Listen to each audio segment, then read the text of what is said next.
Most people hear the words. A smaller group notices everything else, and the gap between those two people is wider than most realize. Psychology suggests that what separates sharp conversationalists isn't intelligence in the traditional sense. It's a specific kind of awareness, one that most people never stop to develop. Here's what's really happening. First, they notice when someone suddenly changes the subject. Most people follow the pivot without thinking twice. But psychologically aware people recognize it as a signal, not a coincidence. A topic shift often reveals what someone isn't ready to face. They don't always say something, but they notice. Second, they pay close attention to the pause before the answer.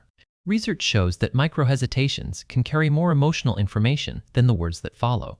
A fast reply isn't always honesty, and a long pause isn't always confusion. Sometimes it's a person quietly deciding which version of the truth to share. Third, they catch when the tone doesn't match the words. Someone can say, "I'm fine," in a way that means anything but.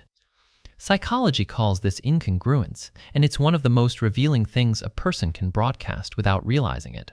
Fourth, they notice who someone becomes under pressure.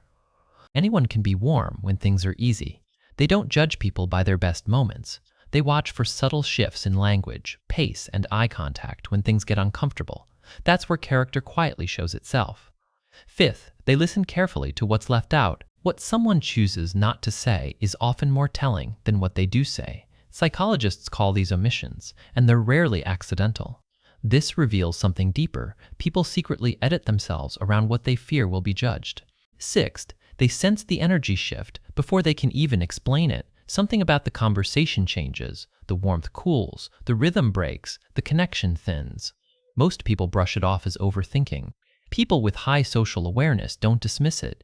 They file it. If you recognize these habits in yourself, here's what psychology wants you to understand.